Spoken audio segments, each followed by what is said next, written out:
Kept in play by Grace Cleveland and sent over and delivered by Caitlin Newton, the two-time All-American. Are you kidding me? Completely out of system. Off of a bump set here from Grace Cleveland. And Caitlin Newton doesn't back away, goes up and high points the ball. In the tournament, most teams have been going at Kenzie Kerber. We talked about her offense being a little down. Wow, another ace. As we talk about that powerful serving of Purdue.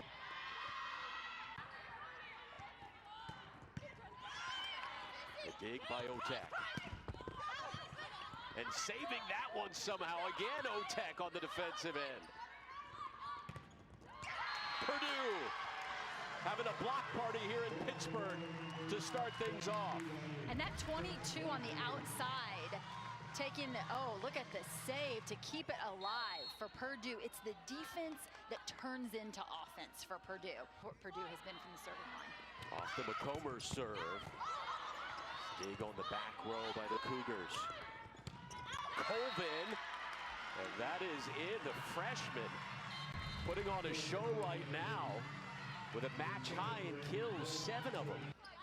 Decided to make the move to BYU, was named West Coast Conference Player of the Year and trying to come up big in their most important match of the season. And BYU pulls within 1. Taylon Ballard-Nixon on the outside. Take a 9-8 lead. Kenzie Kerber serving.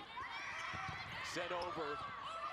BYU keeps it alive. Kerber back to Purdue's side of the court. Oh, another dig on the back row by the Cougars. The block by Purdue.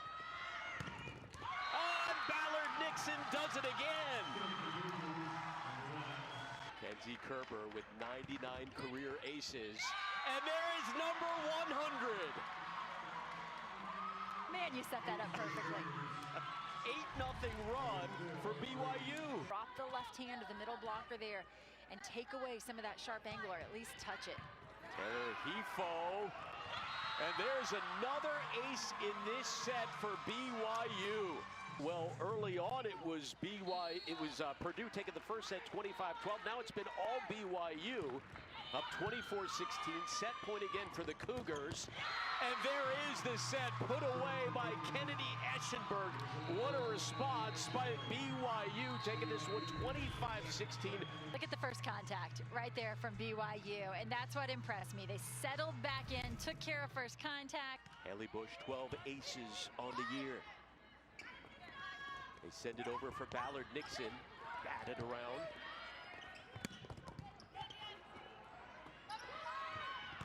Back to Ballard-Nixon. The play is still going after the Purdue block. Tapped over and out of play by Madeline Cook.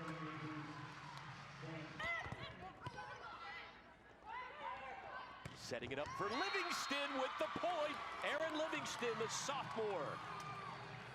Tell you what, Newton had an opportunity to take a swing from the back row, chose to go with the tip shot, and it was basically a free ball to BYU. Dave Shondell's squad back within 4, and another ace, and Grace Cleveland is fired up.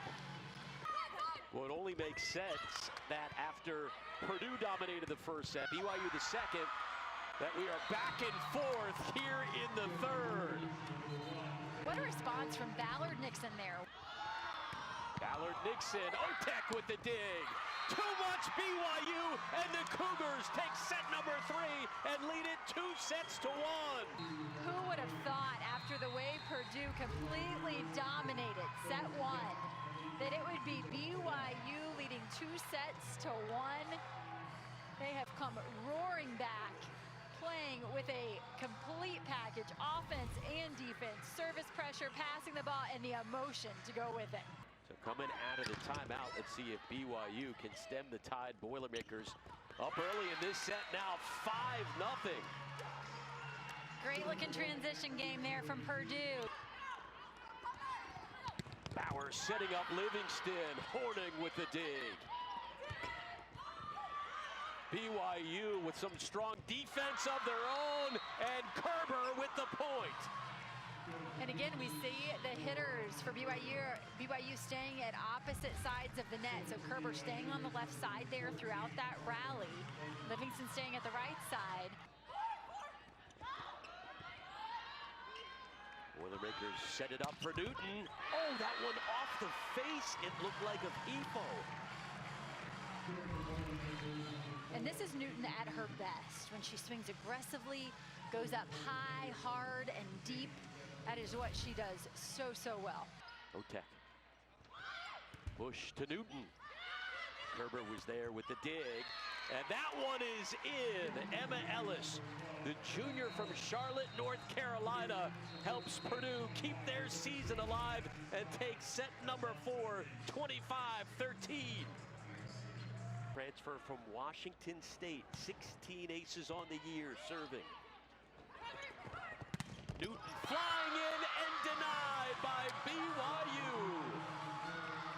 And Purdue absolutely going to start in the rotation with Caitlin Newton there in left front, their big piece of offense, to give her as many swings as she can across the front row. So that's a hugely important block for BYU. Purdue with a chance to tie.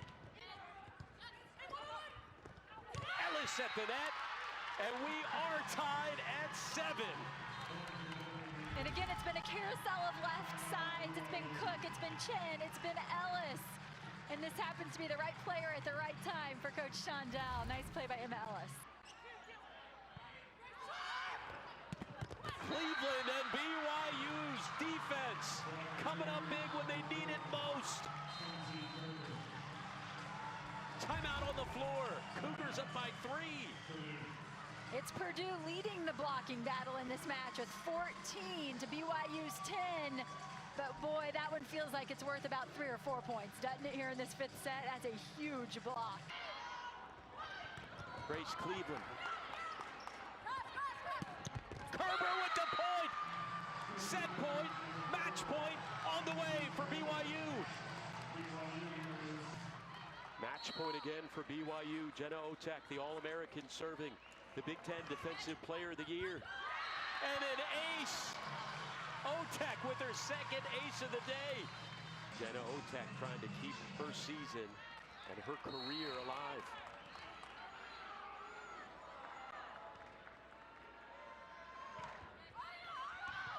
And another ace for Otek. Are you kidding me?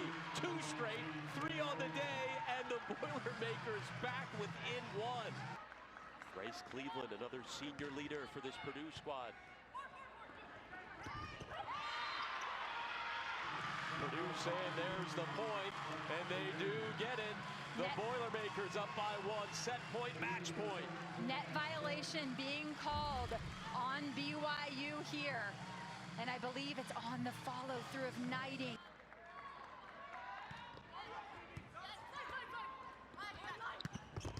The block by Purdue, and the Boilermakers are moving on.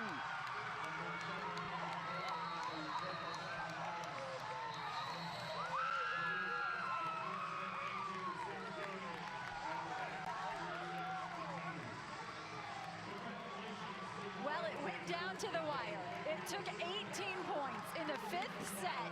I have to say, I somewhat expected that. I'm shocked by the streakiness of the match, but it started with the dominant block of Purdue, and guess what? It ends with the dominant block of Purdue. Our Buick top performer of the match goes to the freshman Raven Colvin with a career-high 11 kills, 8 blocks, and Purdue fights back to move on. The season comes to an end for BYU after they suffer just their 2nd loss of the year.